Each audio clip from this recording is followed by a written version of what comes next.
ఈ grand finale వీక్లో big boss హౌస్లోకి స్టార్ మాకు సంబంధించినటువంటి సీరియల్ ఆర్టిస్టులు బిగ్ బాస్ హౌస్లోకి ఎంట్రీ ఇచ్చి కంటెస్టెంట్స్ను మరియు అలాగే ఆడియన్స్ను ఫుల్ ఎంటర్టైన్ చేస్తున్నారనే చెప్పుకోవచ్చు.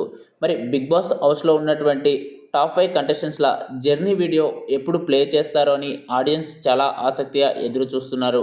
ఇక ఆ జర్నీ వీడియో రేపటి నుంచి ప్రారంభం కాబోతుంది.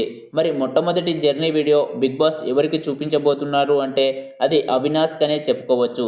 ఎందుకు అంటే అవినాష్ మొట్టమొదటి ఫైనలిస్ట్ అయ్యాడు కాబట్టే తన నుంచే ఏవీ వీడియోస్‌నైతే ప్లే చేసి ఇక మిగతా కంటెస్టెంట్స్‌లకు చూపించబోతున్నారు. మరి first Avinash, second Nabeel Afridi, third Prerana, fourth Gautam Krishna మరియు ఫిఫ్త్ నిఖిల్ ఏవీనైతే ప్లే చేయబోతున్నారు. ఇక ఫ్రైడే కల్లా ఈ కంటెస్టెంట్స్ల ఏవీ వీడియోస్ అయితే ప్లే చేసి చూపించి ఇక ఫ్రైడే రోజు గ్రాండ్ ఫినాలే షూటింగ్ సాటర్డే మరియు ఫ్రైడే, సండే ఈ 3 రోజులైతే జరగబోతుంది.